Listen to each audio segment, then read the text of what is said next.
Hello, Hello. welcome. How's it going? Welcome. We're here and we're back to talk Trek for yet another week. Trek Welcome talking.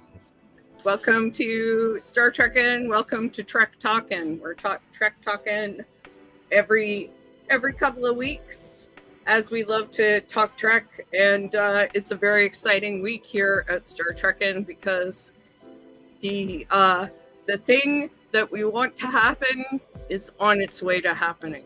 I think. I mean, maybe. Who knows? We don't know what's happening with spring. So I have a feeling, but Gary and I, Gary, my partner Gary, who is sometimes on this stream, though we were like, wow, he just ran his way there, didn't he? Spock ran his way to Chapel, and Chapel ran her way to Spock. There was no time wasted in that situation. that was a Let weird. me tell you. I liked that episode, but that was a weird episode. I love, there was actually, I don't love the Star Trek subreddit on Reddit, to be honest, but there was, right after that episode, there was a thread that I kind of loved where it was like, what sitcom plot should Spock get into next? And there was a suggestion that was basically Ross and Rachel's wedding. Ross and Emily's wedding on Friends, where instead of Spock saying T'Pring's name at the altar, he says Christine. And what will T'Pring do now? It really like it was absolutely consistent with like TOS. I don't care what anyone says, but it really did feel like a sitcom. Because apparently, and I totally did not clock this, apparently when T'Pring's mom came into the room, it was the Star Trek fight music played on the flute. I did clock that.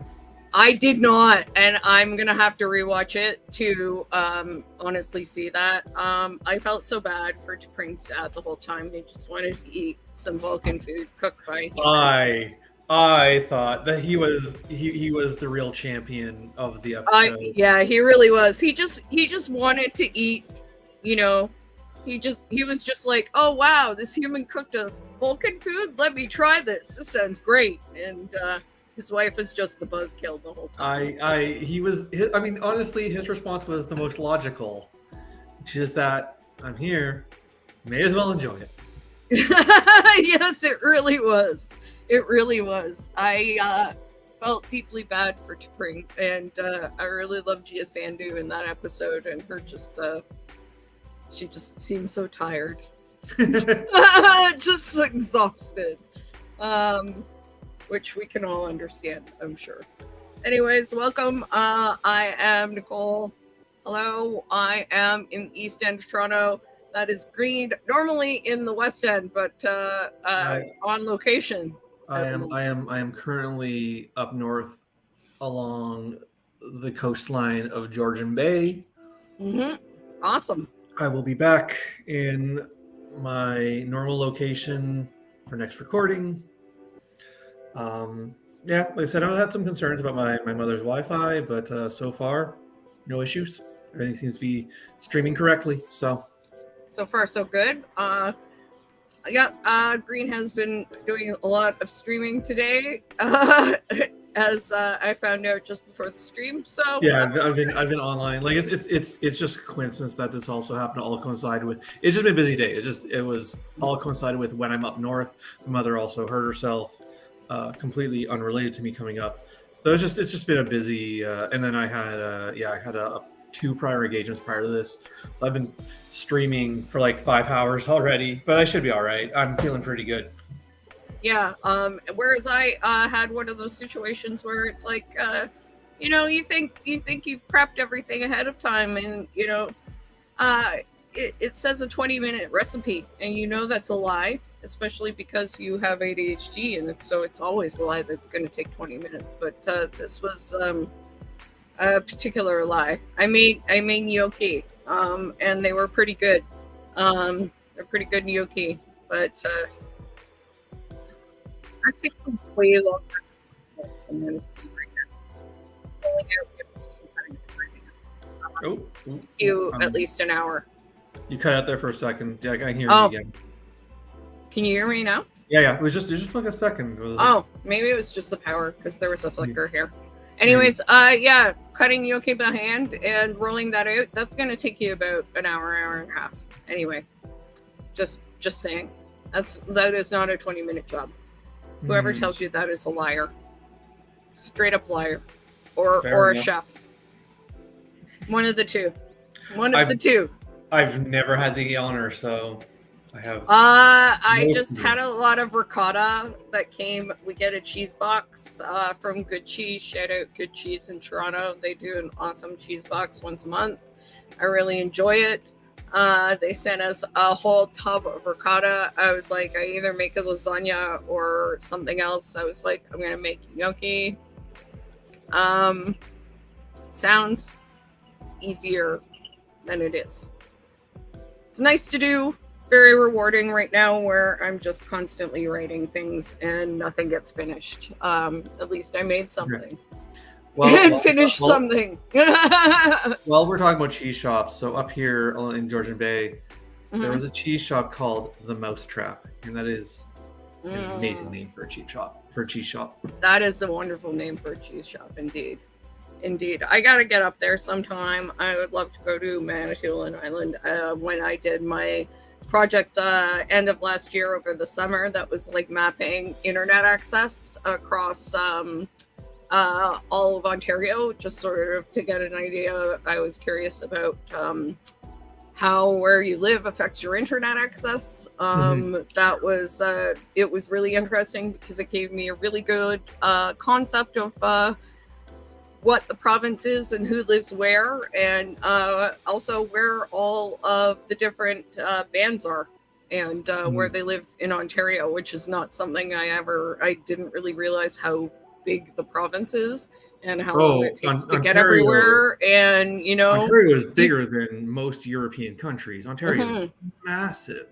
Even when like conceptual, like you understand, in your brain, it's a big province until you really take some time to like spend time mapping and looking at maps and looking at like one thing you learn when you look at mapping out internet access and how good it is like once you get off of a major highway out of southern Ontario, it's not good.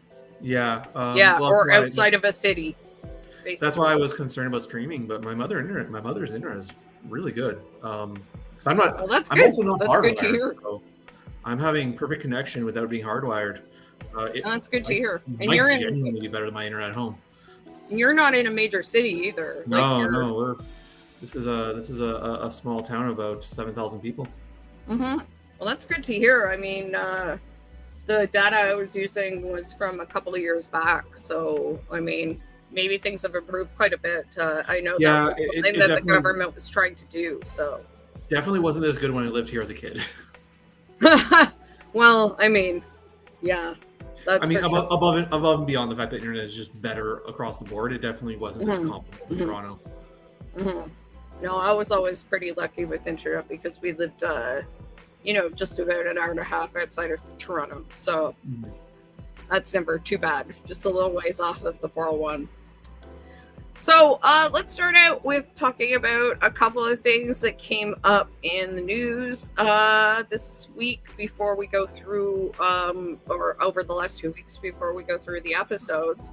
To me, I haven't looked at any of the news, so I don't know what. Well, you looked at a couple of them. You looked at a couple of them, the RPG stuff and a couple of other things. Yes. But this one you didn't see, which I thought was interesting. It's just sort of related to something we already talked about, which is that I came across this article and I didn't send it to you partially so we could talk about it and et cetera, which is this is in Slash Film if people want to look it up. It's titled Star Trek Strange New Worlds, Paul Wesley didn't want to play a canon version of Kirk. I'll just put it in the chat right here in case anyone wants to take a look at it. But I thought that was pretty interesting because we were talking about how much he's not a Shatner kind of Kirk. And So I thought that was kind of interesting. And just before the stream, we were actually talking about how I did not clock at all that he's Stefan from the Vampire Diaries. So I didn't know that at all. I never watched the Vampire Diaries, which is surprising because I watch almost all vampire stuff. But I was like, I'm not going to watch vampire brothers fight over a girl. I'm sorry. Yeah, I don't watch a lot of anything. I did give the only vampire media I watched a smidgen, just a taste of the vampire show set in Louisiana, where vampires are like publicly known. Interview. No, not Interview. True Blood. That's the one. True Blood. You should watch Interview. True Blood. Interview is so gay. Oh my god. Apparently True Blood is too. I just didn't get far enough into it. True Blood is super gay too, but Interview with the Vampire is as gay as it was supposed to be honest. It's really... And the guy who plays Lestat, oh my god. Anyway, let's focus on Paul Wesley for a minute. Sorry, before I get distracted by Interview, which I could talk about. Could have a stream on that, to be honest. So Paul Wesley was saying that basically he chose to where is it here? He went through several episodes and sort of found what parts of Kirk should remain part of his performance. He said that he decided that Kirk, being a moral person with an unflappable ethical code, should remain canonical. But other than that, he decided he didn't want to be the version played by William Shatner. That's fair, and not, given what was on screen, is not particularly surprising. That's a very different character. Yeah. He said this Kirk is 8 years younger, still needs command experience. He was going to behave differently, have to different ways of speaking. He might incorporate Shatnerism as the character develops, but Shatner's acting style is not his. I do wish there was a bit of the Captain Kirk candor and the Kirkisms, where like there are odd pauses at every word.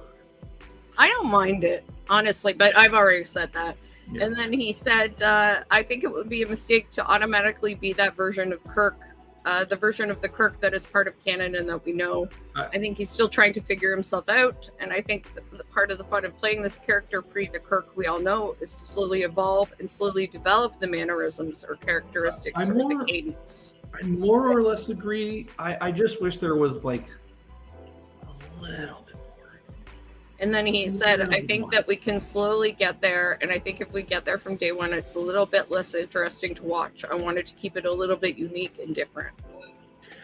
Well, one wonders how important Kirk's going to be to the show in general.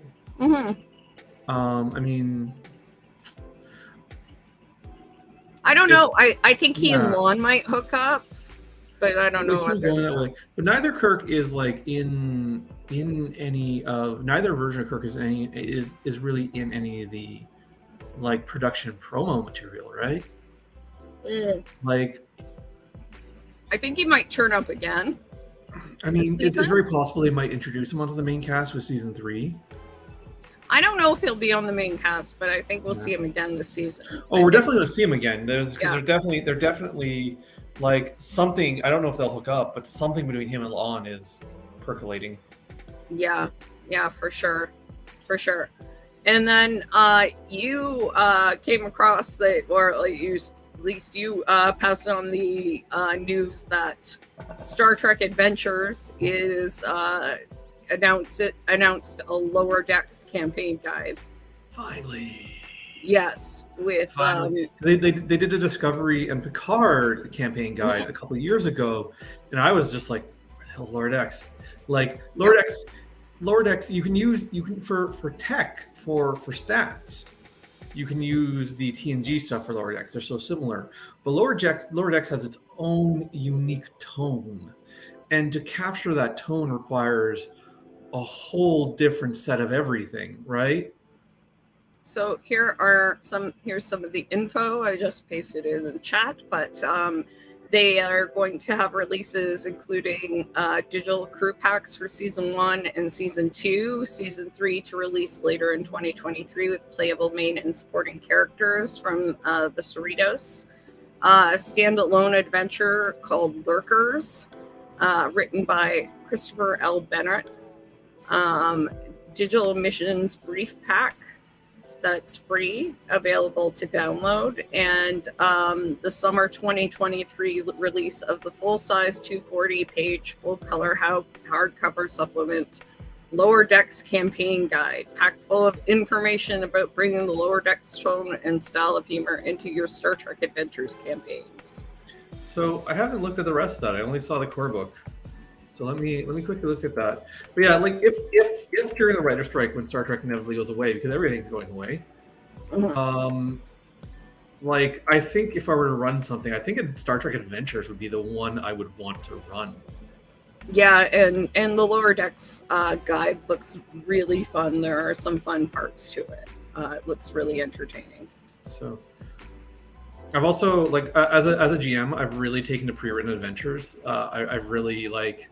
I'm moving away from writing my own campaigns to just running stuff that's already written because it just makes life so much easier. Yeah, it really does. Especially if you're a mad person like me who runs 3 different games. Yeah. Well, there's nothing wrong with it either. I mean, I know a lot of people don't love pre-written adventures for various reasons, but you know, I have no problem with it. I always alter them. I never run them as written, but they're generally such a good starting point, and they save me so much labor. Oh yeah, 100%. So let me see if I can get this big enough. I don't know if it will be really. Okay, so the crew pack is just the stats for the Lower Decks cast members. And what's this lurker things? Okay, so it looks like it's a pre-written adventure.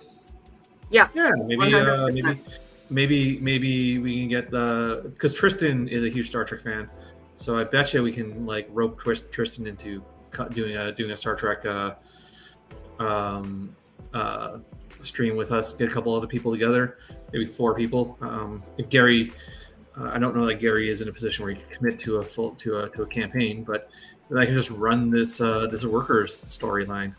Should be fun. Yeah, I don't know. Gary is not usually much of a player. He usually likes to run games, but it's possible. I mean, if Gary wants to run it, I will happily play. I am one of those people who I only started GMing because no one would run games. Yeah.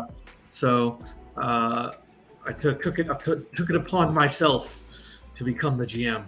Mm-hmm. And for a long time, happens to a lot. For a long time, I was the forever GM, but I've started becoming a player again. So I currently I run 3 games and play in 2 with another like periodic one-shot troop. Yeah, a lot of people end up with that. I've also been doing a Geist the Sin Eaters actual play over at the Botch Pit. Should probably promo that. Yes, you probably should. Yeah, put that link in the chat. When you get a sec.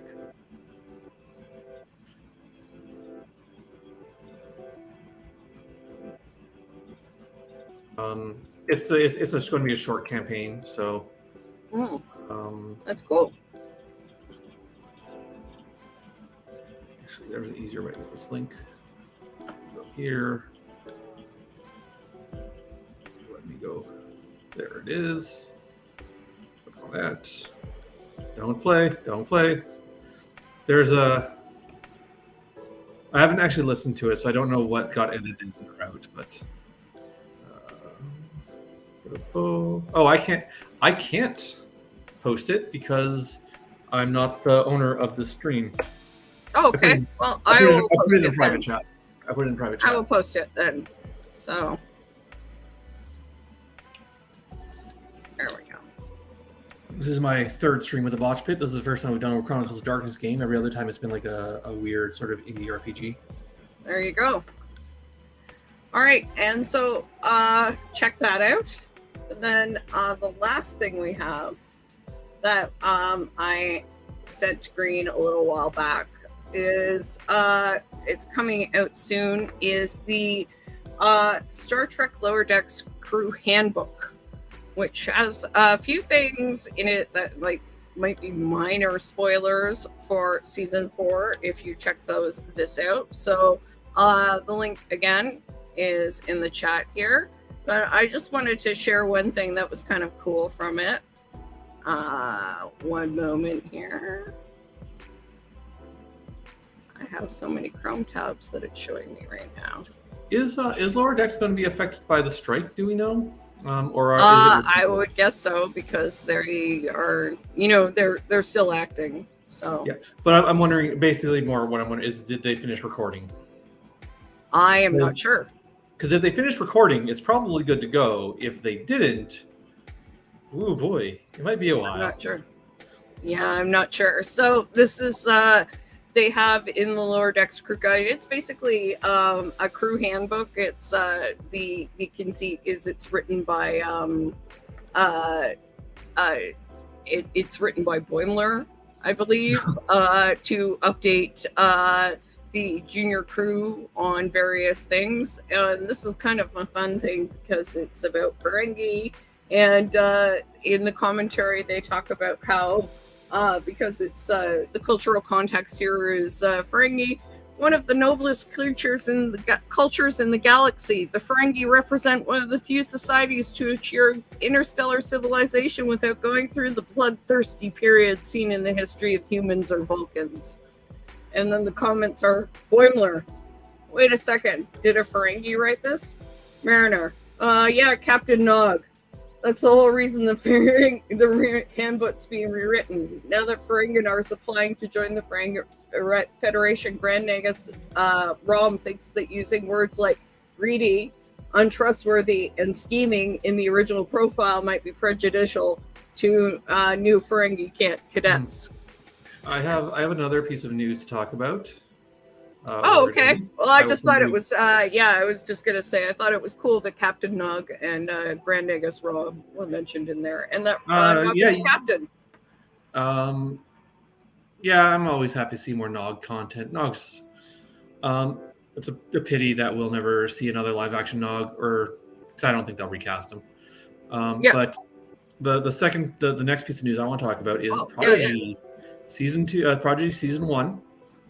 It might be off streaming, but they are releasing the remainder of the season on DVD. So it will, at very least, be available on physical media. It's sort of, this is clearly what they were ending, clearly what the goal was. The goal was always to force off streaming, to force you to go buy it, which I'm not. I'm skeptical streaming. I kind of prefer that it physically exists. I will probably end up buying it. I wouldn't have bought it if it was just the first half, but since they're releasing the whole thing, I'll probably end up buying it. But it's a skeevy way to go about it. Like even if I'm fine, ultimately fine with this as the conclusion. Also, if it makes enough money, they will probably release season 2. Yeah. Well, also, like owning physical media, like they can't edit it on you. There have been various situations where that has happened. There are certain things that I've bought physically because I don't trust, people not to do that. This is why this is why I own physical copies of all the movies. I would own physical copies of all the series too, but there's so many. Yeah, Gary owns. Gary doesn't buy digital copies of games. I also don't. Physical copies of games. Yeah. I'm also in that camp. Although now with like update patches being so big, you may as well buy digital copies because your physical copies are so like with them releasing busted games and then updating them to make them work. Like you're still like. Games media. Mm. I don't like the games industry. Yeah. There's a lot to talk about there, that's for sure. 87% of games require piracy to play. That was a stat that was just recently released. I am not surprised by that at all. I mean, what is a game, to be honest? They're unstable objects, as someone whose name I can't remember right now says, but it's very, very important thing to remember, because a gaming experience is different depending on the platform and the version and where you're playing it, and offline, online, single player, multiplayer. Or what patches you have, what emulation it is, any number of things. Yeah. What kind of screen you're playing it on? Yeah, I was playing Pac-Man, right? Like, just trying to figure it out. I was playing Pac-Man on the arcade cabinet, like the way it's supposed to be played, is still deeply frustrating. Like, I haven't played it in a long time, but playing Pac-Man on an arcade cabinet is different than playing Pac-Man on your Atari, is different than playing Pac-Man on a computer, like at like your like just trying to do it sitting at your keyboard. It's near impossible to play Pac-Man on a keyboard. I play Pac-Man on my phone. It's a very, very, very different experience. Yeah, it's deeply frustrating. Now, and I want this, but I don't have the money for it. You can play Pac-Man on your Lego. On what? They released a semi-playable Pac-Man Lego cabinet. Wow. Wild. Wow, that's cool. I like Pac-Man. I really liked writing about it. In any case, let's move on to... Oh, that's interesting, and we'll talk about that in a second, but let's move on to talking about these two episodes, episode 4 and 5. So, we'll start with episode 4, which is called Among the Lotus Eaters. It was directed by Eduardo Sanchez. Oh, shut the hell up. Who is famous for the Blair Witch Project, which is like one of the seminal media experiences of my life. So that's where Eduardo Sanchez showed up, is directing the Star Trek Strange New Worlds episodes. Which is, I can see how it is a little Blair Witch-esque in some ways. And written by Kirsten Beyer and Davy Perez. Apparently she is known for her novels based on Star Trek Voyager. Interesting. Yeah. So he's not a choice for Star Trek. So I'm looking at filmography right now. It's all horror. All of it. Yeah. And it's not a horror. Like, Among the Lotus Eaters is and isn't horror. Like, that's why I say there's something to it about... Like, I can see how you could connect somebody who directed and created, like, him and his, it was Daniel Myrick, him and Eduardo Sanchez, who created and directed Blair Witch. There are thematic, like... I just loved how I just loved how TOS this episode felt. Yeah. And I mean, there are a lot of reasons for that. And also, I mean, it's going back to a TOS episode, as so many of Strange New Worlds episodes do. And it's also, it's got a real sense to it. It has a great guest star. Just a lot of things. So I'll just read the synopsis real quick. Pike upsets Batel by suggesting Mrs. McMurray. Pike upsets who just does not look like her. She is just a chameleon. Gotta give it to Melanie Scrofano. Yeah, she has range. She has range. Melanie Scrofano, who is great in this episode too. So I'll get back to this. Sorry. Pike upsets Batel by suggesting that their relationship has harmed her career. Because, Chris Pike is nothing if he's not a martyr.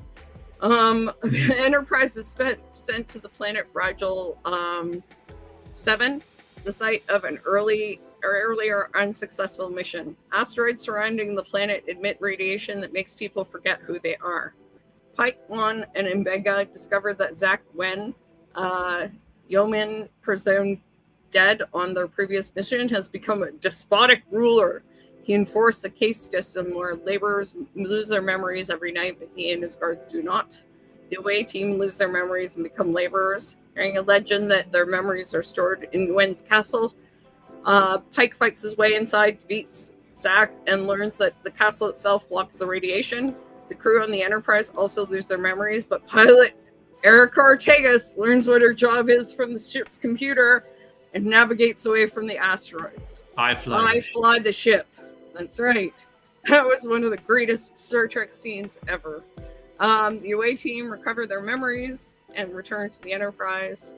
Pike has the main asteroid pulled out of orbit, ridding Rigel 7 of the radiation and restoring the laborers' memories.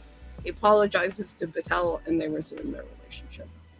And those motherfuckers made me cry at the end. I was just like, how are they doing that? Jerks. I'm like, I barely know you guys. I barely care about your relationship. And then I'm like, oh, these guys are getting together. I said at the end of this episode to Gary, I just really like how much I feel like people, you know, on Discovery, we've always said, like, you know, we like how much we feel like people care about each other on this ship.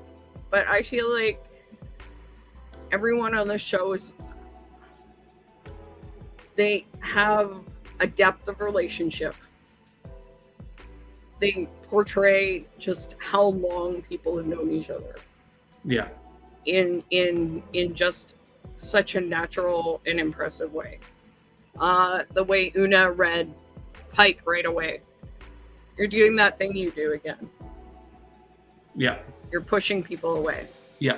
Which, and I mean, I knew she was going to say that before she said it, right? Like, yeah, even from the way she looked at him. This is also a running theme with Star Trek and their captains, right? Like, yes. I don't think a single series, maybe like, no, even Kirk. I don't think a single series has focused on a captain who doesn't do that. Picard. Maybe Janeway, because I don't know Voyager well enough. Well, she has Mark, her husband, but like he was, you know, gone, and I don't really. He remarried while she was away. A reasonable decision. Yeah, well, I mean, he probably thought she was dead. Yeah, exactly. But you know, I don't know. Like, I don't really know a lot about. She was going to the Delta Quadrant, so I assume like she'd gone on longer missions before and left him at home. But I'd have to ask Gary more about their relationship. Like, I just don't I really should finish watching Voyager. It's on Crave. I mean, I should watch it while it's still there. She and Cisco are the only ones that I know were married. Yeah. Right. And Cisco pushes people away, but it's implied that it's not because he's a captain. It's implied because of his like grief. Yeah. So it's a different too. Yeah, it's a different angle with Cisco. And with Picard, we know in retrospect now, it's like parental issues. Yeah. You know, during TNG, it was just like the Enterprise is his wife. You know, much like Kirk. I mean, I I have things to. We've heard what I have to say about Picard season 2. Yeah, I know yes. I mean, like I know what they were doing, but they didn't need to. Yeah, the best part about it was Gaius Baltar was in it, and that's all I care about. Yeah, James Callis. So. The Star Trek Picard season 2 was a bunch of interesting things that had no connective tissue and kind of went nowhere. Yeah, exactly. And they put James Callis as his dad, so we got Gaius Baltar, so that was cool. Which you care less about, but I don't watch. It's very important to me. So I mean, yeah. So I mean, this episode. Like, they went back to this refers to I forget which one they're talking about here. in this. Is this Rigel 7 is from? I don't think Rigel 7, Rigel 6, I think is from something. I don't think Rigel 7 is. This is the place that they went before. It's from another. Yeah, it's from the Cage Menagerie. What, really? Because yeah, because the Cage is in the Menagerie. That's the Star Trek original. Yeah. But that's a whole different race of people that live there. I'm now vaguely confused. 4 hours into the mission, the party was ambushed by Kalar warriors. 3 crew members were reported killed in action. Zach. And 7 more were injured. Well, it's just because the Cage is where Pike, like his, like there was a telepathic race that lived on that planet. This is where Zach was like abandoned during the Cage and the Menagerie Part 1 and 2. This is basically what they're saying. Sorry, the Cage is the Menagerie. I forget which one's which because they were re-edited. One was re-edited into the other. Yeah. But essentially, these are the episodes that they were talking about. They were talking about the TOS episodes that they're revisiting the planet from the TOS episodes. Yeah, because that explains why Rigel 7 rang a bell. No. In the episode abducted by his former command, Crespike, search Enterprise on the course of forbidden planet Talos 6. So this is not that planet. The planet in that episode was Talos 6.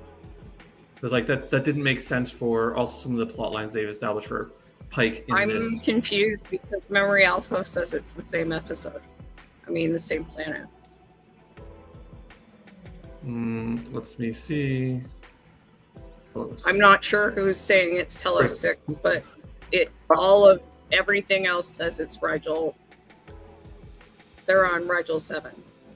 Talos 4, not 6, but the Talosians, because absolutely, the Cage of the Menagerie is Talos 4, and I'm looking at Memory Beta, but Memory Alpha is saying all of these episodes are on Rigel. All right, well, let's switch over to Memory Alpha.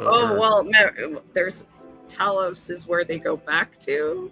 I'm not sure. Anyways, I know this is being touted the episodes aren't there, but is that where the trial is? The episodes that are on the Cage is after what happened on Rigel 7. Okay, yeah, I can infer that. Okay, but the Cage itself is not about it's just after what happened on this planet. So they referred to what happened on this planet. Okay. In those, okay. So what you mean is when they are on Talos 4 in the Cage, they refer to an incident in Rigel 7. Yeah, they're just in the opening of the Cage or the Menagerie. They're like, this is what happened on Rigel 7. And this Understood. Is why, okay. That makes sense. It affects whatever happens in that episode. Okay, I understand. So they're referring to Zach being left there or being killed. Okay. Whatever. Okay. I understand now. It's been a while since I've watched TOS, so. Yeah. Well, I'm just going by what it says. So basically, this is going back to those episodes and saying this incident that they referred to, initially in TOS or in the pilot that they used in TOS eventually. Right. That Una and Pike and Spock were involved in is mentioned in the Cage or mentioned in the Menagerie Part 1 and 2. this Yeah. is the incident, and the guy Zach that they talked about didn't die. Yeah. He was in fact left there. Yeah, he was they thought he was dead, but he was not. Yeah, no, I like this episode a lot. I thought it was a good episode. I want to know what church they filmed what church they filmed the scenes for inside the inside the base temple, the castle. It was in Peterborough. I'm sure I've been there. I'm 100% sure I've been there. It says Mount Community Center in Peterborough. Right, I'm gonna see. Have I ever been there, or is it just like? I don't even know what that place is in Peterborough. I've never been there, and I'm from Peterborough, so that's really surprising. But it does. Memory Alpha actually notes that this episode has some parallels to the Prodigy episode "All the World's a Stage," where the civilization, the Enterpriseians, Yes. adopt some of the iconography of Starfleet without really understanding what it means. But like goes in such a different direction with it. I don't mind. No. This is one of the times where it's the same sort of idea that goes in a different direction. Yeah. Okay, I've almost certainly never been here. Weird that I found it so recognizable, but I guess so many churches use the same architecture. Yeah. So I thought what was interesting about this episode, the most interesting thing I thought was how it kind of connected memory and emotion. Yes. In a big way. Like not only with the person that they worked with, the Kalar. Yeah, the dude who was like, who was at first was like, forget the pain, it's painful, like. But also he was like, just go with what you feel. Yeah. Like your feelings, Luke was his name. Like your feelings will lead you. And he ended up saying like, I feel like I should help you to Pike. And then in the end, when he got his memories back, he was like, I know why I felt close to you, because you remind me of my son. And yes, I lost my son because my son was like a revolutionary, basically.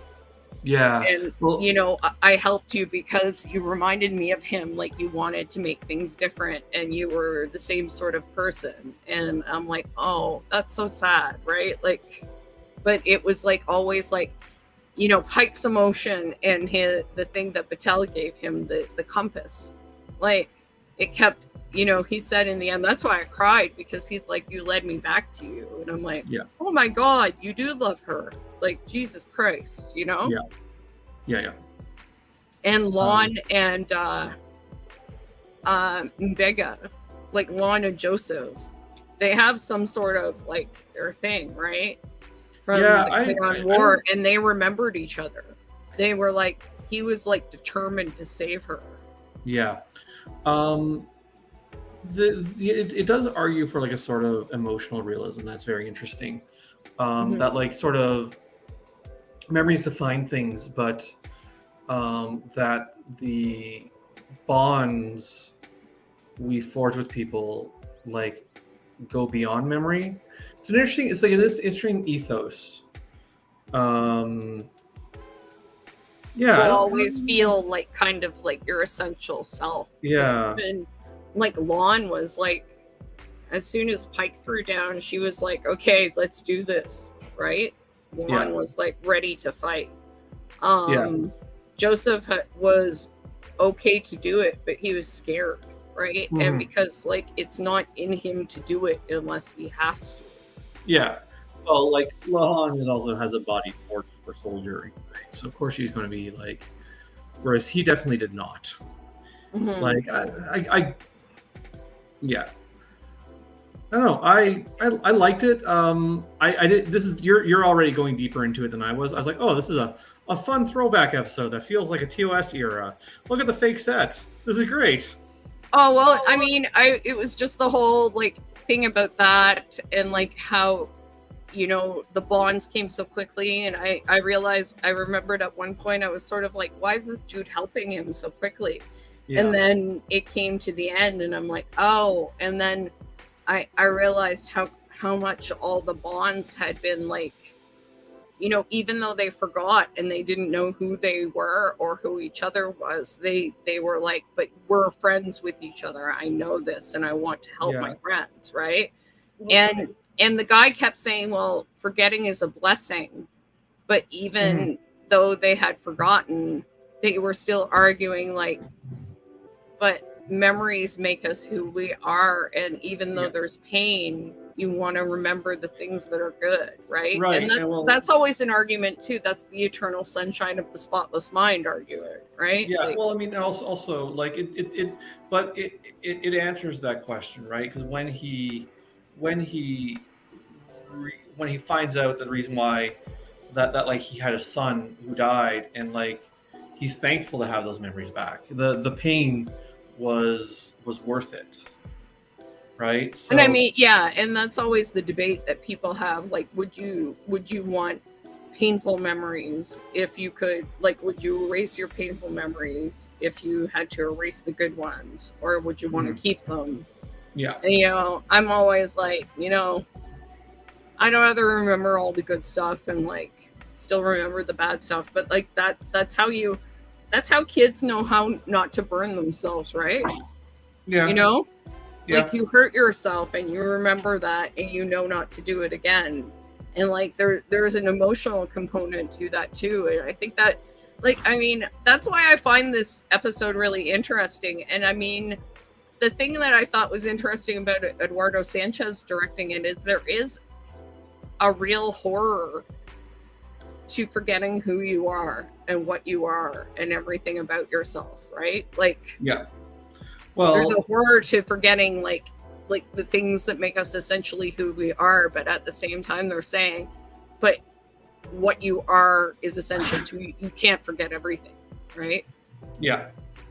Yeah. No, like I like the episode. Like, so you're going way deeper than I was with it. Because I was just like, oh, look at this. It is tonally and in production and style a throwback, because it structurally, if you look at how TOS was structured, and how like a lot of TOS would be like go down to a planet with like that has some sort of systemic problem, meet a local who is embroiled in some negative way with this system, and use that as a way to examine the pros and cons of the system, and then either reaffirm or overturn that system. That's like a lot of TOS is structured that way. Yeah. And so I was like, when I was watching it, I wasn't thinking about like what it has to say about memory and emotion, although I do find that be a very interesting reading that I sort of need to think on more.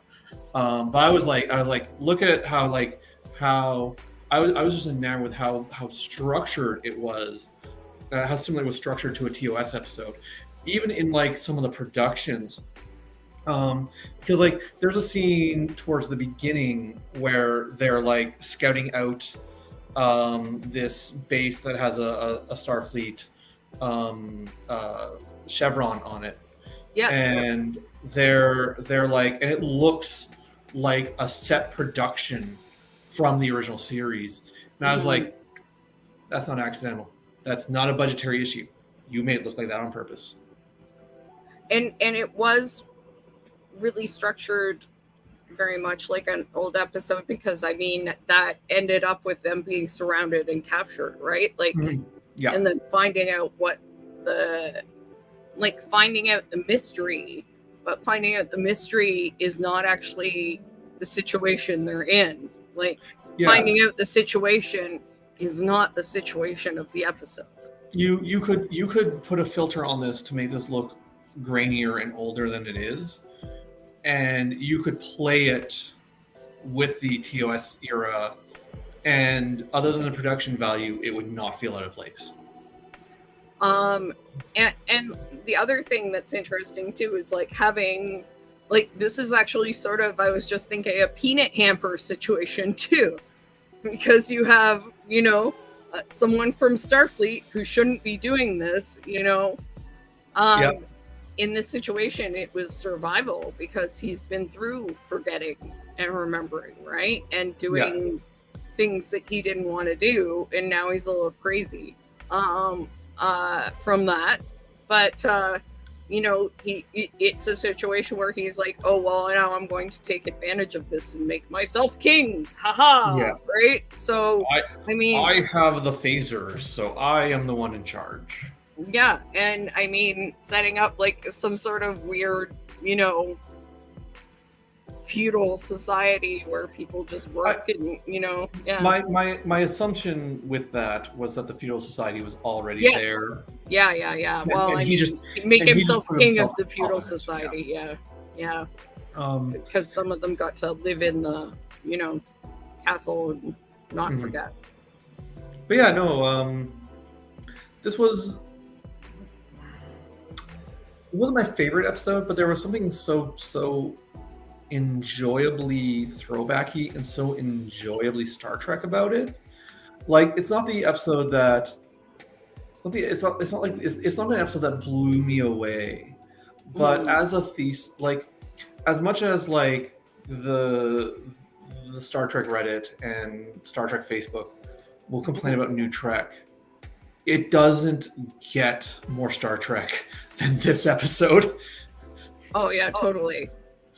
And I mean, I what I like too is they didn't limit this sort of thing to like, oh no, the away team is in danger, and you know they're the only ones who, you know, are having this situation, and they have to be rescued by the ship. It was like the ship ended up pulled into this situation as well. We haven't really talked much about the people in the ship forgetting. Yeah, and that was the thing that I thought was really interesting when they realized that they were getting affected too. And that brought, like I said, one of the best Star Trek scenes ever, where Erica, like, and Spock are on the bridge and totally. I don't know you, but I'm angry. I don't know you, but I think I'm angry at you. I don't know you, but I think I'm angry at you. Exactly. And I'm like, yeah, you are, Erica. You've been angry at him for a while. And she just runs off the bridge because I'm like, yeah, that makes sense. I'd be terrified too. And like asks to go home. The computer directs her home. Yeah. And the whole process of the computer being like walking her through her situation as she like begs its questions is a really fascinating scene to watch. It is. And like just the actor going, I fly the ship. Yeah. So if we have to get out of this, I'm the only one who can do this. Correct. Yes.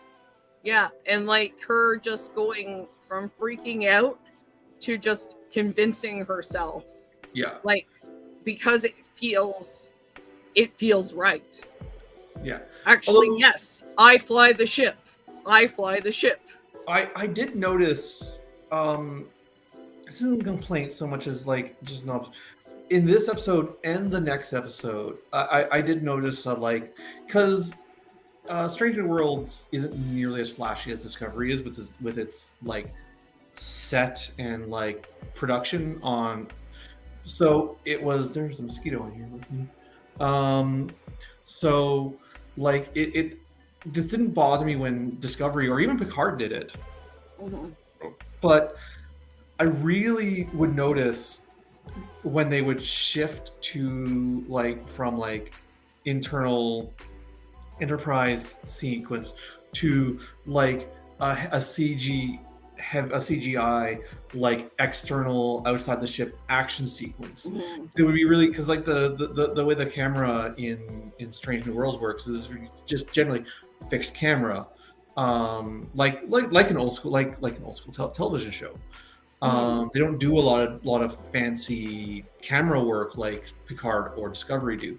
So when they shift to like a CGI shot and they're like moving the camera around, and the ship's like flying around, I found it really jarring, which I think it's not a complaint. It's an observation I thought was really interesting. Yeah. I didn't really notice that, but I don't often notice those things. It's probably something you notice just because of like your background. But yeah. Well, and like each show, each episode only had that happen once, because in the Lotus Eaters, it was when like Ortega's like phasering through the middle of the yeah. That's considering how low key the rest of this episode was. That's really ostentatious. Yeah. No, I get that. And then in the Spock turns human episode, it's the scene where they're flying the shuttle into like the aliens' wormhole. Into the wormhole kind of thing. Yeah. It's that shot especially didn't need to be that ostentatious. In any other Star Trek show, it would be like static shot, boom, thing opens up, they fly in. With this one, there's like it like swoops down, goes into like a canyon by the minefield, like. It was just maybe they just don't get to do it as much, so just like, well, and like I said, this is not so much me complaining about it because I don't think it's bad. I want to note that I noticed. Okay, yeah. I did like though when Ortega's came back up to fly the ship, and she said basically, "I think I can do this, and I'm probably the only one who can." Spock was like, I feel that you're correct. And, after being like, feelings aren't facts. And she's like, I can do this. He's like, I feel correct. And I enjoyed that a lot. They're really pushing that angle of Spock, as we will discuss further in the next episode. Yeah, they really are. But also just given how Ortegas and him have been like, not getting along, and how Ortegas is mildly racist towards. Yeah, I was going to say Ortega's racist against Vulcans. Yeah, but we get plenty. I was going to say mildly racist, but yes, racist. We get plenty of anti-human Vulcan. We get plenty of in the next episode. So and I think that's something, I think that they're just pushing in general to show that humans and Vulcans just are not. They don't get along right now. They're not, even though they're the Vulcans asked Earth to join the Federation, like first contact happened with Zephyr Cochrane, like God knows how long ago, and all of these things. I don't think Vulcans are very, accepting of humans. And I think humans feel, that sort of. It's content that Enterprise naughty about it, It's content that Enterprise tried to examine and never really got there. Yeah, I don't. We'll talk about it more when we get to the next episode. I've got mixed feelings on it. Yeah. Mostly just because the era this is set in this stuff is supposed to be resolved by this point, but like also. It's fiction, right? I mean, stuff is supposed to be resolved in Japan. Well, I mean, stuff is supposed to be resolved at this point on Earth, right? And I mean, in this point in our history, and like, people are still called Hafu in Japan and stuff like that, right? And, I mean, like, and also like I've said it before that a series needs to focus more, and any new Star Trek show. Needs to focus more on being internally consistent and true to itself than worrying about Star Trek canon.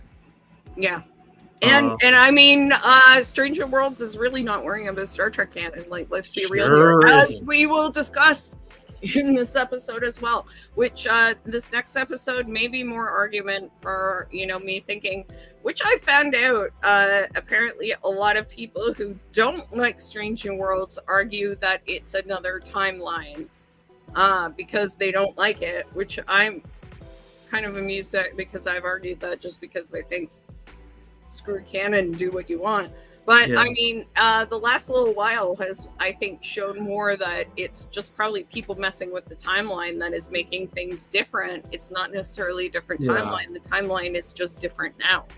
So you know why it being a different timeline bothers me? I think you hit on the nerve, which is that if you make it another timeline, you're trying to fit it into canon, right? So you're trying to be like, this doesn't work in canon because different timeline, and now this is like, whereas like for me, it's just like, just do whatever the fuck you want. Like don't try and explain away the timeline stuff, because the timeline stuff is stupid and confusing and bad. Like just do what you're gonna do. Let the fans figure out how to piece it together, or don't. Like, I mean, now so many people, Romulans, all these people are messing with the timeline at this point. The timeline could be the same timeline, and so many things could have changed that it's still the same timeline. It's just the timeline has been so altered that things are happening differently. Yeah, I mean, the second they introduced the temporal Cold War in Enterprise, well, I guess they introduced it in D69 actually. The second they introduced the temporal Cold War, that gave them an out for a lot of things. Mm-hmm. To be like, why does this temporal Cold War? Like the ending of episode, of ending of episode 5. Okay, so the guy who was in this was just great, Luke, who apparently he's been in a ton of stuff. I just looked it up. It was really wonderful, just a wonderful guest star that made it kind of old school in terms of like both TNG and TOS. And Ortega saves the day by just really convincing herself she can fly the ship. I think because that is a truth that the computer gives her, but also an emotional truth she can feel when she convinces herself, It is also, there's a conversation in the episode about like how the things you do every day, the things that become rote, you will always remember that. You're never going to forget that. Once you get something down rote, the radiation won't make you forget it. Yeah. So if it's a thing that you're used to doing, like you don't forget to breathe, you don't forget to do the things that you're doing. If it's the sort of thing you put down on your character sheet, you remember it.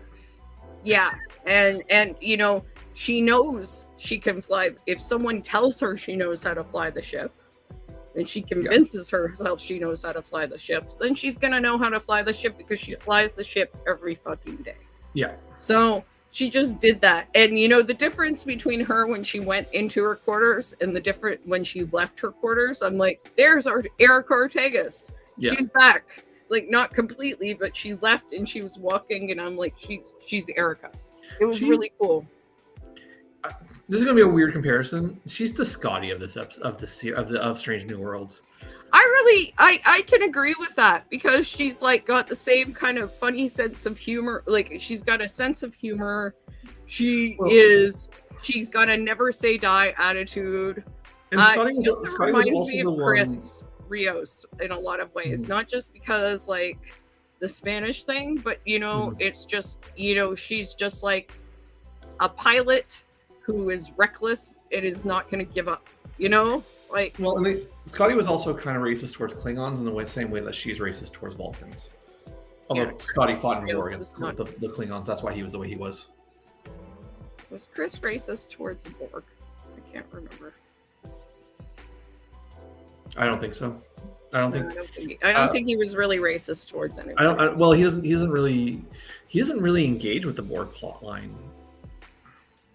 Except with Seven, but he knew Seven from he interacts with Seven, but he doesn't really engage with the Borg part of the plot at all. Except to be like, I don't want to deal with the Borg. Yeah. Get the Borg the fuck off my ship. Because by the time that the Borg plot line resolves, he's like, I'm out. I'm staying in the past. Yeah, with the hot doctor, which no one blames him for, to be honest. All right. I want, man, one of his descendants should be in. That's a good. I want Erica to be his descendant. To be honest, I would love Erica to be a Chris Rios descendant. A descendant of Chris Rios is a good tabletop character concept. Oh, wonderful. But I mean, Erica could be his descendant at this point. Although if Gary runs if Gary runs a Star Trek Adventures game, I mean, once again, I want to put that on him. I will probably end up running it, but if he's up for it instead of playing, if he'd rather run, I will absolutely be playing a Q who is turned human. I'll ask him for sure. What? Excuse me. Just like random confusion about like random bodily functions. Like, how do you live like this? like the galactic what was it, the Galactic Coalition, you guys still use bathrooms? That's disgusting. Yeah. That's disgusting. Anyway, all right, so yeah, they basically solved the problem for everyone, but not before Pike almost kills a dude. Did you think Pike was going to kill a dude? No, I never thought he was going to. I thought he was going to kill a dude. I thought they were really going to go there because Stranger Worlds has gone there a few things. I thought they were going to have Pike kill him and then be like, oh my God, I got my memory back. No. I figured exactly. Don't get me wrong. I think that had he not gotten his memories back, he would have. But that's why he was like, so like, oh my God, we can all do things if we don't know what's going, But which from was from a plot narrative, I was pretty sure that what was going to happen is exactly what happened. At no point I was really convinced that they were going to have him actually kill him. I would have been genuinely shocked. Mm-hmm. And this was actually, I kind of forgot about this. This was kind of the cool, like before I forget, yes, Pike was like beating the crap out of Zach, Nguyen, who was the yeoman who became a despotic ruler and gained his memories just before he like phasered him to death. So I was like, oh, will he kill a dude or not? He did not, and then was like immediately filled with remorse that he almost killed the guy. Yeah. So, which is, something else that was interesting about memory and stuff when you're, you can be a different person without your experiences, I think was another thing. Like, you can take very different actions if you don't have access to the same kind of experiences, the same sort of memories, the same sort of things that can stop you from doing horrible things. Well, that ties into the emotional realism of the episode, right? Like, so because the big part of the episode was that like you're still who you are even if you don't remember, and that your feelings and your connections will still lead you in the direction that like is you. And that's sort of why that gives Pike such an existential dread, because he's like, this is just shook. Me. Yeah, he's shook because like he's like, I can commit violence, that kind of violence, when I want to, when I'm worried about my friends, when my friend is in trouble, when there's some sort of threat in that sense, like I could have killed a person, and that's not who he wants to believe he is. Yeah, that's not who any of us wants to believe we are. But sometimes we're capable of things that we don't think we are. So Pike realized, Luke asks him who gave him the little compass medallion, asks Pike before he leaves, when Luke tells him that Pike reminds him of his son. And Pike says, someone I need to apologize to. Like, oh, Patel and him are going to get back together, and Una's going to be like, yeah, Chris, good job. Well, I mean, we know, once again, unless they change canon, which they might, we know that he ends up with someone entirely different. But I mean, like we were saying, the timeline. Well, that's what I said. That's why I said which they might. What I thought was interesting here is like there are sort of two sort of lines of people who are trying to kind of fight not their destiny, but like fight what they are, or where their lives are going. Pike doesn't want to be with Battelle because he thinks, because she prosecuted Una And now Pasalk, who's the Vulcan guy who's definitely going to come back and be a villain, is punishing her because she wouldn't go after Pike and wouldn't prosecute Una.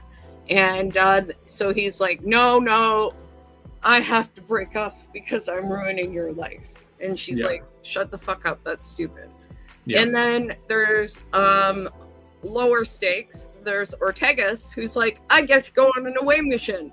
I get to drive the shuttle on the away mission. And then they're like, oh, actually, because of the, weird magnetics that's going to make everyone forget everything.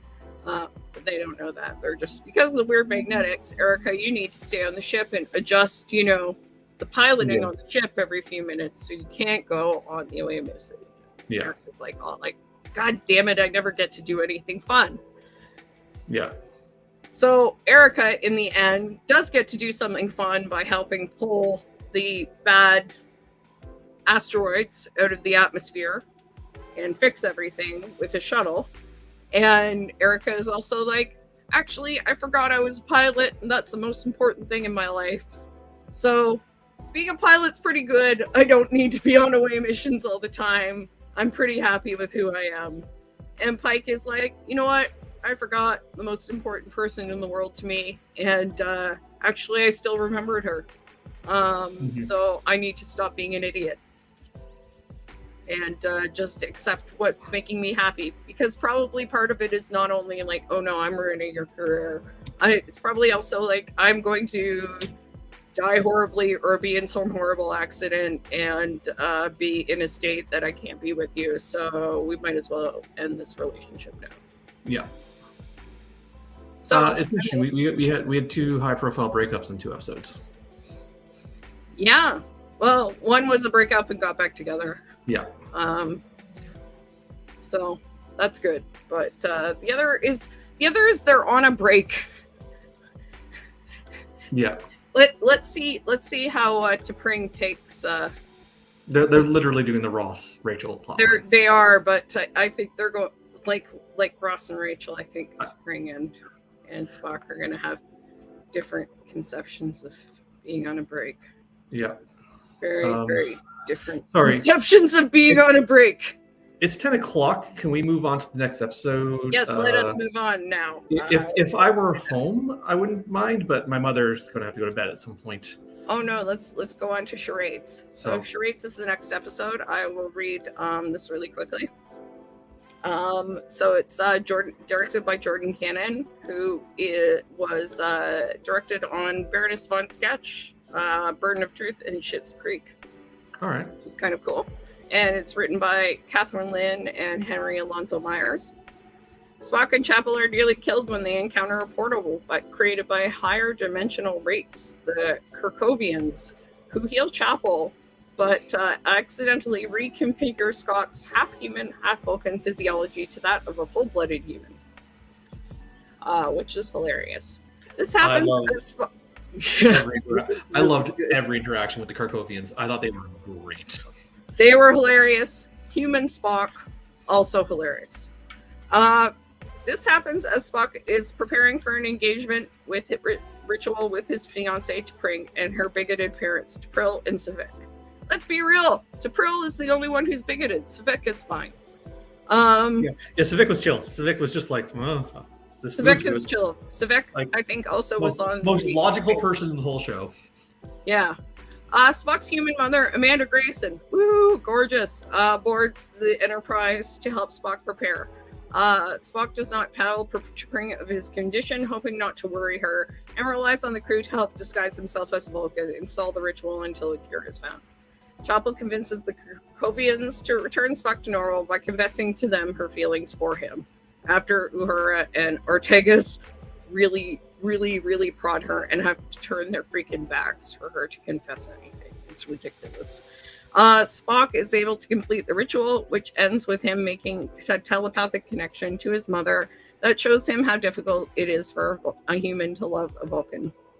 Spock then reveals the ruse to call out T'Pril's bigotry, offended that Spock hid his condition from her and not everyone else. Like, literally, she was the only person that he hid it from. T'Pring asks to take a break from their relationship. Spock later admits to Chapel that he also has feelings for her, and they kiss. Not later, like literally 10 minutes after she like let's be real. And Kiss is underselling it. They are like full on macking on each other. Which I don't mind, but I mean, like, literally 10 minutes after. Yeah, it's like, I love everything about this episode, except I'm like, I would have liked maybe Spock and Chapel to take Day. Yeah, I think it was missing a laugh track. It was missing a laugh track. It was great. Anson Mount, who Pike, was hysterical. His facial expressions, drinking excessively through the entire evening, and then snapping his fingers and pointing at Savek when he asked for more Vulcan food, and looking so disappointed when T'Pring's mom insulted his food. Just devastated. Yeah. There's also so when Savak asks for more Vulcan food, then T'Pring's mother says something like, and Chris is just like, nope, and just like turns around and starts walking away again. Perfect comedic timing, perfect comedic expression. Yeah. Well, there's one shot where they look at him and he looks pained and he just downs a whole glass of whiskey. It's just, everything he does is just incredible in this whole thing. Including when he's like, it's time to play charades. Yeah. Between this and the season 1 episode where they all got turned into fairy tale characters, he has some serious comedic chops. He's so funny. And just as a note, I mean, given that the actors are now on strike and everything, SAG and AFTRA, along with the WGA, the Writers Guild of America, Anson Mount said that now that he's on Strange New Worlds, that was the main reason that he could have a child with his wife. And that's why he wasn't on the first few episodes as much, was because they had a kid this year. So there's a practical reason why he wasn't at Una's trial. Yeah, he wasn't at Una's trial, and he wasn't in the first episode very much because they were giving him some time for his paternity leave. Totally understandable, and I commend them for allowing him the time. And that's awesome. And yeah, he said the only reason he could afford to have that baby was he's on a show that is guaranteed to be on the air for quite a few seasons. Yeah. So people who think actors make tons of money, Anson Mount, pretty well-known guy. I will be shocked if he doesn't get at least 5 seasons. Yeah. But all these people that, you see behind our heads, these are not people like maybe Rebecca Romijn has the kind of money that, Yeah. You don't have to work, and that's just even. And I would say that's only because her and Jerry O'Connell are married, and that guy's got residuals. Also, she used to be a supermodel, so she probably has a bunch of money from her modeling days. She used to be a supermodel. She was Mystique. So she's got a few things, but none of these people are rich. Yeah. Like, let's be real. Well, they're television actors, and television is getting a lot of prestige where big name actors will go do television now, whereas in the 90s they wouldn't, other than maybe a cameo. But if you start out in television, you still don't get a huge amount of money. Like, it's not film. Yeah, 100%. In any case, this was a really great episode. It started out with people saying, Ortega saying that things are weird between Spock and Chapel. And I'm guessing part of the reason things have been weird is because Chapel almost died and Spock lost his mind. Basically, was like really super upset. It basically revealed that he, has feelings for her. Yeah. So he's been avoiding her, and he says he hasn't. They're forced to go on this, shuttle mission together. It's super, super awkward. And the interesting thing is she doesn't find out, Christine, till later on that in the shuttle accident, the reason that Spock probably died and had to be reconstructed by these Krakowians, who are hilarious. They're these They're- balls of light that are like, bureaucratic call center. Yeah, they're very TOS. Like, because TOS is full of. I was like, these guys are stupid until I remember. I'm like, oh wait, this is riffing on TOS. TOS is full of like weird godlike entities. Like full of it. They're all over the place in TOS. I thought they were funny with the no further contact is required. Yeah. Stop talking to us. All of their deliveries hilarious. But like in TOS, the godlike entities are always like malicious, and I love this. They're just like really bureaucratic and kind of indifferent, and I thought it was really funny. They were like, look, we fixed him. What do you want? He wasn't the same as the other one. We made him the same. We fixed him. We fixed him. Why are you complaining outside of the period? You had a period to issue a complaint, and you didn't do it. Now, this is highly irregular. They were trying to issue a complaint, and they got hung up on.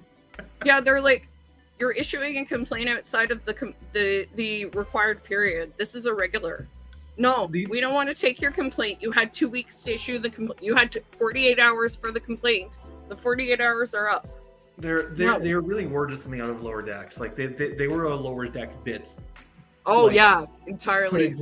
I guess this is a preview because I think next I think this week coming up is the Strange New World crossover. Yeah, so, it is, and I would love if the Krakowians showed up on Lower Decks because they might even be the reason. I would not be surprised if they're the reason. Oh my god, that would be amazing. The Lower Decks that would crew be amazing. Oh, we did this for you too. Wait, that's wrong. No further contact is required.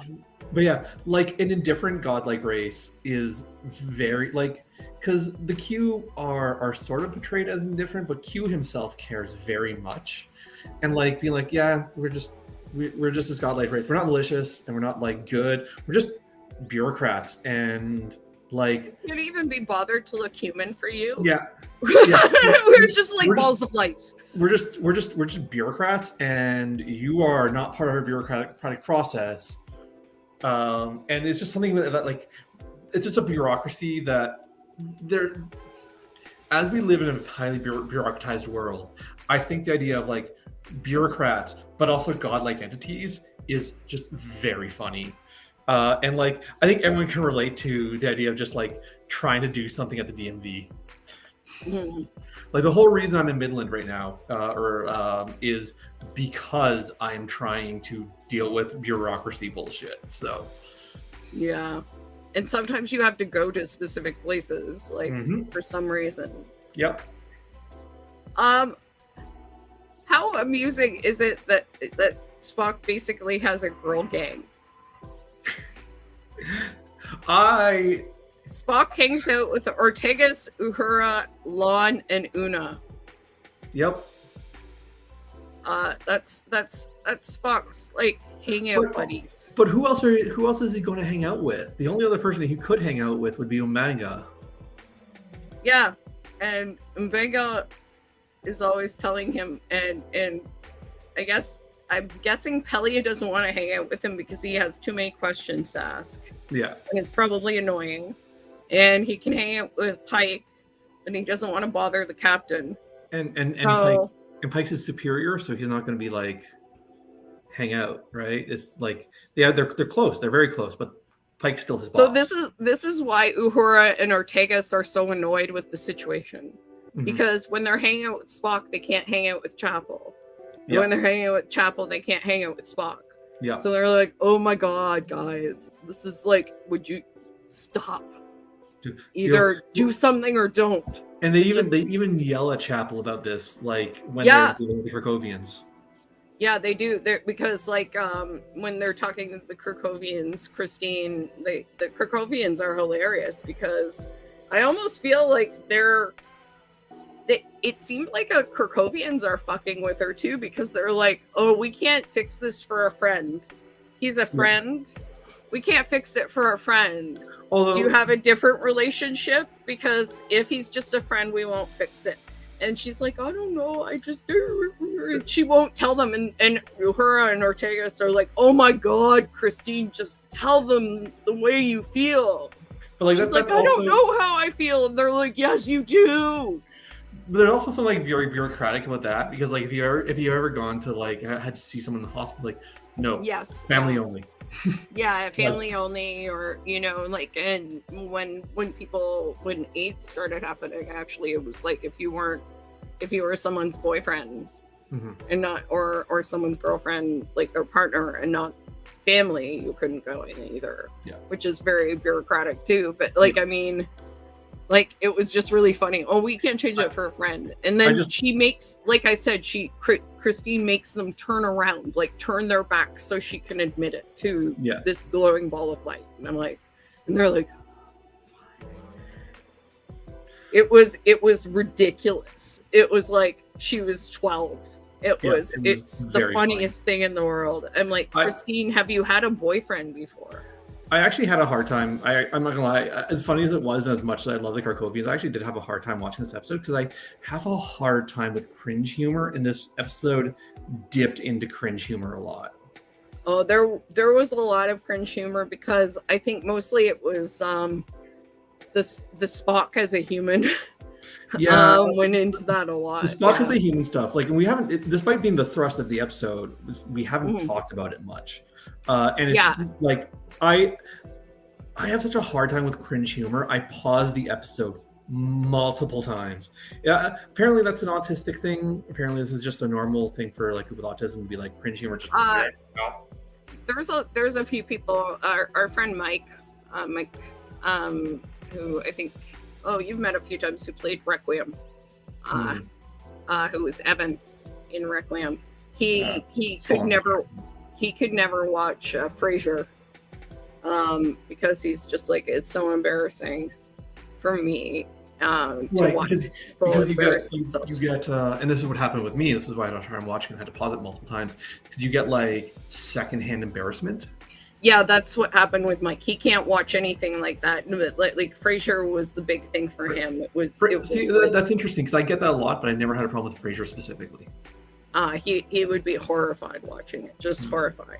Like, I mean, Spock like finds out he's human, and in like they took out all the DNA, and Ethan Peck does a really good job, because he's still Spock, but he's a human Spock. So all of the things that Spock wouldn't normally deal with or whatever, like the one that I love the most is Sam Kirk is apparently disgusting slob. And by the end of this montage, like two guys are holding Spock back, because Sam won't clean up his crumbs or his plates, and he's yelling, "I will end you, Kirk! I will end you!" Because he just hates it. Like, Sam just leaves crumbs by his plate, and during a briefing. The early montage of just like Spock being like, bacon so good. Yeah, eating the bacon. What does that smell? Oh, yeah, because apparently Vulcans don't have nose suppressants, because apparently humans stink.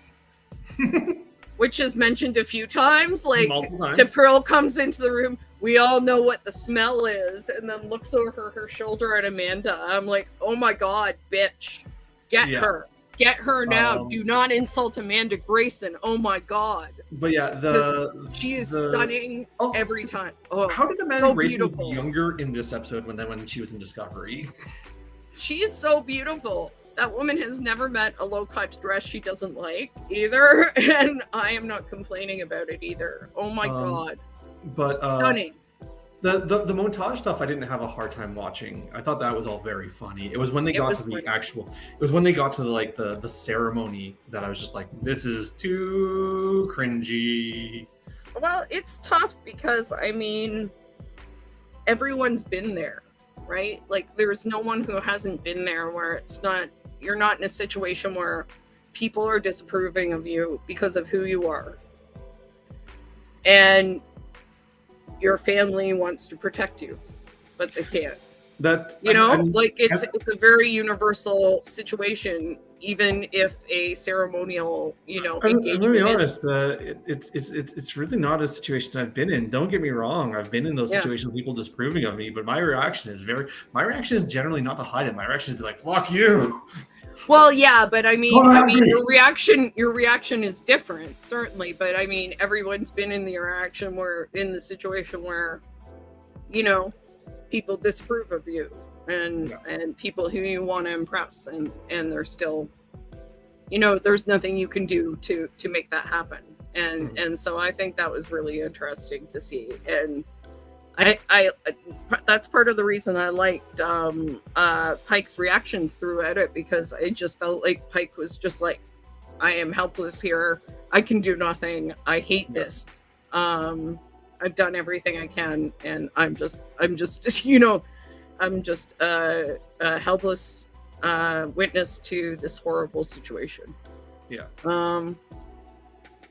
Spock swearing was pretty funny when he found out he was human. That was cool. What the even though they didn't put it on. What? That was a great cut. Yeah. Despite the fact that I had to pause it because I just can't do the cringe humor, I did overall really enjoy this episode. I just wish it was a little less relied a little less on that secondhand cringe as joke stuff. But I gather that my issues I have with that is very much an autistic thing, that allistic people wouldn't have that reaction. It depends who you are. I think some people do, some people don't. But yeah, it's understandable. I think it was also really cool to see that how Uhura and Ortegas were totally willing to back Chapel up immediately. Sorry to cut this off. I can tell my mother's starting to get ready for bed. We should wrap this up in about 15. For sure. I don't want to be keeping her up. No worries. We can totally do that. But I was just. It's my sister. It's not when I'm at home. It's not an issue. My sister goes to bed almost as late as I do, but not an issue at all. Well, right. I was just noting that I thought it was pretty cool that Uhura and Ortegas were completely willing to back Chapel up on that mission, and just go and handle it and help Spock out and help Chapel out as well. Yeah. Ortega likes Chapel but does not like Spock, and so it wasn't interesting to see her be like, "Yeah, I'll help you." Although, I wish we got to see a little bit more of Ortega in human Spock. Because it'd be interesting to see if her dislike of Spock carried through. Well, she was part of the people teaching Spock to be a Vulcan. Yeah. So, which was also there was that. Weird. I thought that was weird. I don't know why. I understood Uhura doing it because she knows the dialect, I suppose. Yeah. Oh yeah.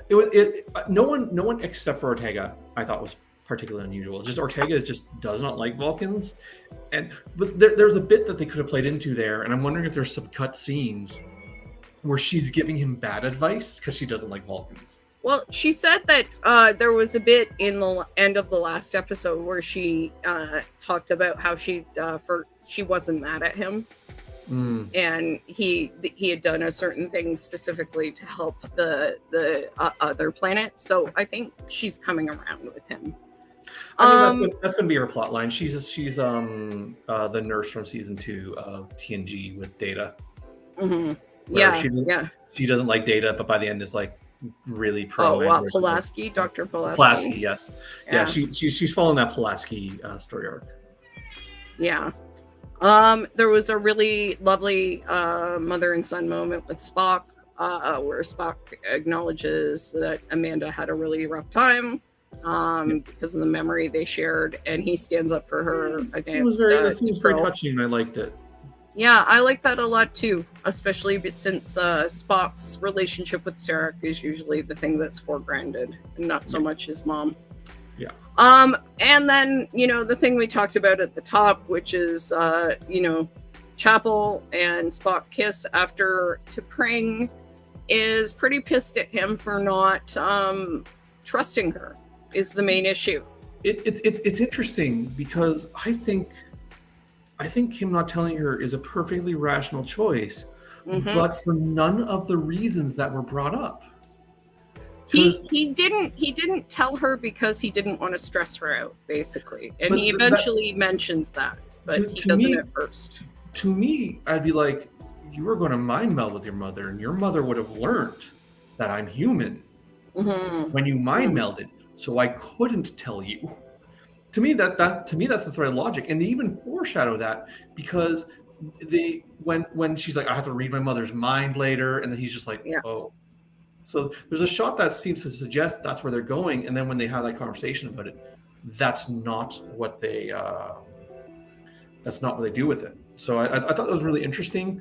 I was like vaguely annoyed because I was like, the obvious reason is not the reason that was given, and it seems to be that they didn't give that reason specifically to drive the drama.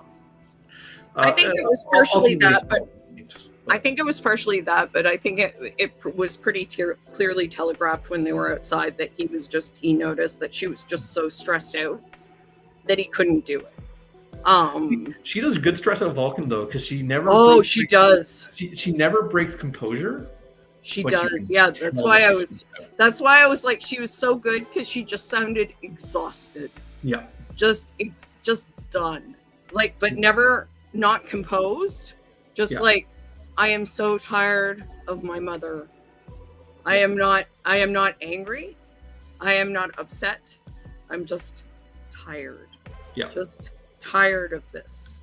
And so I was a little sad. She was like, maybe we should take a break. And I felt I understood both of them. I'm like, I understand why he didn't do it.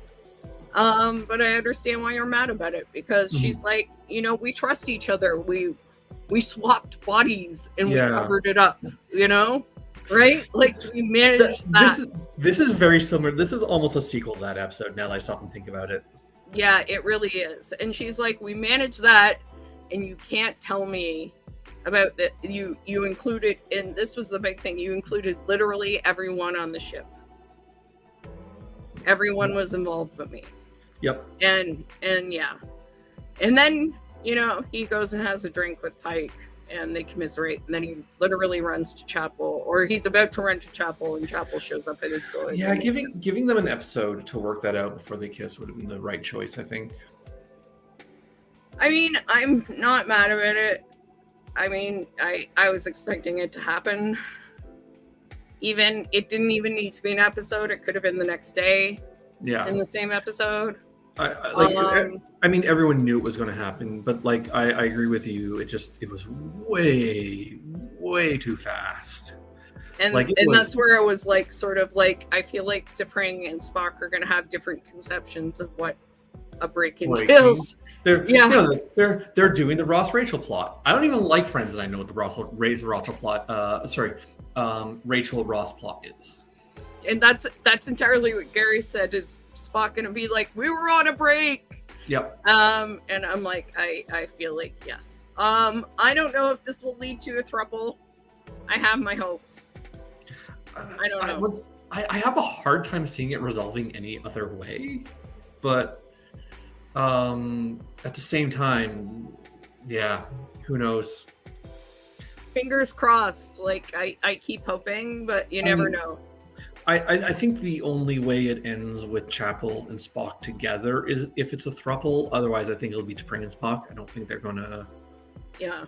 Well, in this episode, they did mention Corby's laws of whatever, and apparently Roger Corby is the guy who Chapel ends up with, or whatever, or his boyfriend or something. So, I mean, that's entirely possible. I'm not. I don't know. I'm not fussed either way, but I would be really happy if they ended up with the three of them together, because I like T'Pring, and I like Chapel, and I like Spock with both of them. So whatever. So anyway, those were the episodes. I liked both of them. I thought they were pretty fun. They're not my favorite episodes, but they're both like good, solid Star Trek. Yeah. Like they feel like We talked about this a lot with Discovery, which is that like I quite like Discovery, especially the later seasons, but it doesn't feel like Star Trek. This really feels like Star Trek. Yeah, they 100% do. And it's like these feel like just solid. Like you could plop either of them into TOS or TNG, and they would not feel tonally out of place. 100%. The next episodes that are coming up for 6 and 7, the 6th episode is called Lost in Translation on July 20th, and then the 7th episode is Those Old Scientists. Okay, so it's not this week, it's next week. But. Yeah, directed by Jonathan Frakes, July 27th. And then the 9th episode called Subspace Rhapsody, I just wanted to mention it because I know that Christina Chong, who plays Lon, said that she's been trying to convince them to do a certain kind of episode for a while, and that will be the 9th episode, and she's really excited about it. And she talked about it when she was talking about her new single as well, as she's a singer. So I think that the 9th episode is going to be a musical episode. I mean, Strange New Worlds is perfectly positioned for a musical episode. Yeah. Like, so I can't think of any other Star Trek that could do a musical episode. Even TOS couldn't do a musical episode. But Strange New Worlds, I mean, they did a fairy tale episode, for God's sakes. And I can totally see them doing it. And if they've got like someone who's an awesome singer, at least one person on the cast, and they've got Carol Kane now, for God's sakes, who's a Broadway star. Yeah. So who was in Into the Woods. So yeah, I'm pretty sure that that's what they're going to do, and maybe that's why they asked her. Who knows? Do we know if there is any Star Trek on the slate after Strange New Worlds is really wrapped? I would guess Lower Decks is up, but I have that's why I was asking if they were done recording it or not. No because idea. I'm wondering because I'm wondering if we got basically I'm wondering if the writer's strike is going to shut down Star Trek for a while, or if we have one more series before we start to see the effects of the writer's strike. Lower Decks says mid 2023. Yeah, I wouldn't trust that. I wouldn't if it wasn't for the strike, I would trust that, but without an exact date.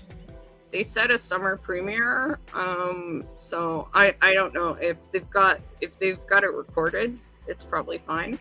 Yeah, that's the question, is if it's recorded or not. But they haven't made a statement on it. It says voice recording began in June 2022. So gotcha. Unless they had not done. I bet you they're not done. They started last summer. 2022. Sorry, I misheard. I heard June 2022. They started for season. Okay, yeah, they're probably done then. I think we'll probably get Lower Decks then. I mean, just an educated guess. Obviously, I don't know shit about shit, but if they started a year ago, they're probably finished. I'm guessing it will probably come next, but I haven't heard. That's weird that they haven't announced anything. And still haven't heard anything about Discovery. So yeah, usually we have. Well, Disco's refilming, and Disco is refilming a bunch of the last season. Well, I guess not anymore. So we know it's going to be affected by the strike for sure. Mm-hmm. Yeah, unless they're done those reshoots, then. Yeah, which I doubt they are. Yeah. So that's about it. Do you have anything else to say about these two episodes? Yeah, no, like I want to when it came to the first season, we're like, oh no, is Strange New World going to hit a second season slump? And I think it kind of has, but I think it's still we're halfway through. Good. Like it's like whereas like I would rate like season 1 a 9 out of 10. I think like it's dropped down to an 8, and like that's still a good place to be, and I'm still very much enjoying the show. I was also like a big part of my worry with the first episode was that because the first episode was very action oriented, that they were going to try to do an action series with it, and they haven't done that. Yeah, I think the main thing that's really happened is they've been looking more at just kind of diving into episodes that are looking at the crew and looking at expanding the crew and the worlds and the lore of the show rather than trying to say anything. Which kind of like there's nothing wrong with that. But for us, it might bring down the level of the show a little bit than the episodes in the first season where they were really trying to get a message across, and and it's only kind of a downside in some ways because their message episodes had some flaws that we talked about that could have been mitigated in various ways. The ad astra per aspera kind of it all. Yeah, no, I agree. Like maybe that's why. Maybe it doesn't feel as relevant as season one, and maybe that's why I'm just dropping it down that like 1 point because still there. Characters are still there. It's missing a little something, and that political relevance. The relevance might be it. Yeah, because like that's what we really dug in the first season is like this is really saying something. Yeah, and, even the episode that's set in like Toronto 10 years from now, it says nothing about Toronto or like anything really. Unless you believe that the people involved are 9/11 truthers, as someone I know said, but I don't know that they are. I don't know anyone left. I don't think that's what they're driving. I don't think there are 9/11 truthers left, to be honest. Yeah, I'm not sure. Are there? Let us know if there are. But I watched Loose Change, and I was like, oh wow, and now I'm sort of like, whatever. Anyways, so good episodes. Crossover coming up. Very excited about that. Yeah, I'm excited for the Lower Decks crossover. Mariner and Boimler. I'm wondering if they're waiting for the Lower Decks crossover to announce when Lower Decks is. Yeah, I 100% like by our next stream we'll probably have a Lower Decks premiere. Yeah, we'll either have a confirmation that's been delayed or a release date. 100%. I suspect. 100%. That's what I would guess. Yeah, will Mariner be in love with Lon? I'm thinking yes. I think La'an is a bit too serious for Mariner. She's a badass who kills people and kicks ass. I mean, that's pretty much Lon's. I mean, pretty much Mariner is like cup of tea. It's Una or Lon. The one thing with Mariner, she doesn't like straight laced, and both of them are very straight laced. Yeah, that's true. It would be funny if it was Una, because then she can go back to Ransom and talk about how hot Una is. Honestly, the person who I think of all the cast, just sitting down and thinking about who would pair well with Mariner, I think is Chapel. Chapel or Ortegas, yeah. Those are the two I'm thinking. She and Ortegas would get in a lot of trouble, I think. It's true. They're going to steal a shuttle and cause some mayhem. You're probably right, actually. That would be the perfect crossover for those two. There are too many women that Mariner will find hot on this ship. Or just I don't see filled her. With beautiful people. I could see her going for Pike, because Pike is daddy. Yeah, it's true. It's true. He has better and bigger hair than Ransom. Yeah. Which is and she finds him strangely hot as well. So. I wonder, although like we don't know what's happening with Mariner and Jennifer, so. Yeah, I don't know. Yeah, I mean, it's too bad there's not an Orion on the ship, because that would be really interesting too. I am now just reminded that Jennifer is named Jennifer, and it makes me laugh. It was a complete accident that she got named that way. It was a hold-in name for came with something else, and they forgot to change it. And so that's why she's named Jennifer. Why she's named Jennifer. I love Jennifer for an Orion. I think it's fucking fabulous. I mean for whatever she is. I forget. Anyway, I love Jennifer for her. I think it's freaking amazing. Yeah, I mean, an alien named Jennifer is amazing. I hope we get more Mariner and Jennifer. I hope Mariner and Jennifer work it out in season 4. I want Mariner and Jennifer to work, although I think Mariner is absolutely in her right to be angry at Jennifer. So yeah, I don't see it happening. I would not take Jennifer back personally, but that's just me. I don't think there's coming back from that, but it would be nice. Who knows? Maybe she'll find it in her heart. If we saw more of them together, I probably wouldn't mind. We only got one episode that explores them, so. Yeah. Well, who knows? We'll see. Hopefully we'll have a premiere date next stream. But I'll let you go so you don't keep your mom up. And you have a safe trip home. Thanks everybody for watching. Have a great night. And yeah, live long and prosper. Live wrong and prosper. Live wrong and expire. Live long and expire. Don't be like Zach, and please don't be a despotic ruler of a planet. And enjoy your couple weeks. We'll be back with more Star Trek discussion in 2 weeks. And next week, you will be on your stream, correct? Yeah, I don't know what we're going to be talking about. Possibly InfoSec. Possibly. Ooh.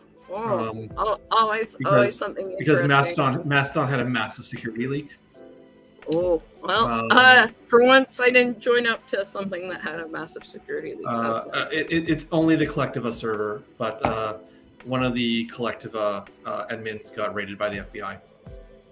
So Yikes. The FBI has all of his tech. So Yikes.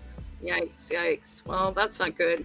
Also, if people get to watch How to Blow Up a Pipeline, great movie.